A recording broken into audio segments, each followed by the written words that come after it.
Hi, I'm Dr. Melissa West, and today's question comes to us from, it's a secret, we can't tell yet, but it's from Facebook. And today's question is, I'm pregnant, that's why it's a secret. What precautions should I take during yoga? So she says, I think I'm pregnant. I'm going for a checkup on Wednesday, but the deal is I cannot live without my yoga classes with you. This is how this email goes. I know I can still do yoga, but which asanas should I refrain from doing? I still do them all. I might be a month pregnant, but we still don't know. What can I do? Please help. Thank you for all your help and wisdom. Namaste. So, the good news is, since you are already doing yoga, and this is for all of you who already do yoga and find out you're pregnant. If you already were doing yoga prior to being pregnant, then you can continue doing yoga into your pregnancy. The big deal in the first trimester is not to elevate your body temperature too much. This isn't really a big deal in the kind of yoga that I teach because we don't really ever get too hot doing the kind of yoga I teach. But you can take that guideline or a little step further with you don't want to elevate your internal temperature too much with breath practices like kapala, bhati, breath of fire, or too much twisting, which might create an internal heat in your body as well. So as always, do what feels right in your body. Really pay attention to your own internal wisdom. So here are some traditional guidelines for precautions for pregnancy.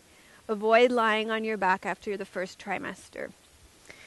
Keep cool through adequate hydration and appropriate clothing in the first trimester.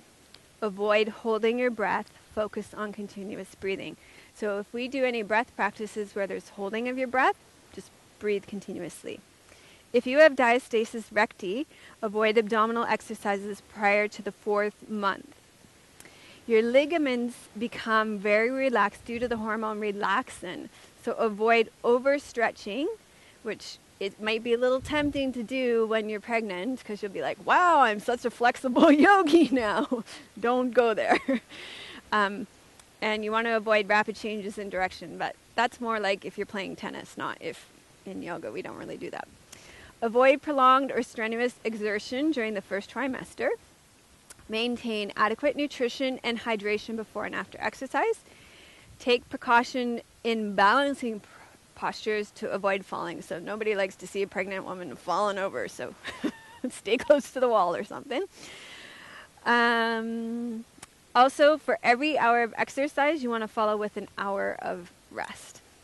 As you move through your pregnancy, you'll have to have common sense. So simply make room for your baby. Obviously, you won't be doing poses where you have to lie on your stomach. So take those up onto all fours. Just find a different way you can do them in a different orientation to gravity. You can still do your twists. You'll just have to do them open. So you won't be able to do them with a leg right against your belly.